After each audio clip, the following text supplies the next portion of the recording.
ข้าพเจ้าซื้อบุญเพ่งเกศเกษร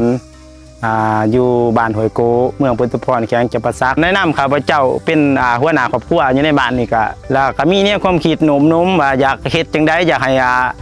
ผลิตภัณฑ์หมักจ้องหรือว่าหมักจ้องอยากให้มันยืนยงคงตัวเคียงคู่กับพ่อแม่ประชาชนเพราะใดส้มใส่หรือว่าเพราะใดเบิ่งแย่งเพราะใดเก็บกู้ผลผลิตของมันหันเป็นรายรับให้แก่ครอบครัวหรือว่าให้แก่ประเทศชาติบ้านเมืองของพวกเฮาให้มันมีสินค้าดีขึ้นเรื่อยๆที่ว่าในการเพาะปลูกเบี้ยหมักจ้องนี้ข้าพเจ้ามีขั้นตอน2ขั้นตอนนี้แหละขั้นตอนแรกทำอิฐก็คือเฮาจะไปเลือกเอาต้นหมักเบี้ยหมักจ้องหรือว่าเพาะพันธุ์หมักจ้องหันที่เอาเลือกเอาหมากที่มันหล่นเองสุกเองโดยธรรมชาติจากนั้นแล้วก็เฮาก็มาเลือกเบิ่งหมากที่มันมีคุณภาพดีเฮาเอาไปกะเนาะในกะที่บอนมันที่ว่าบอนมันสภาพอากาศปลอดโปร่งหรือว่าถึงแสงสว่างดีจังเฮ็ดให้พ่อพันธุ์เขามันกะเกิดดีแล้วเอา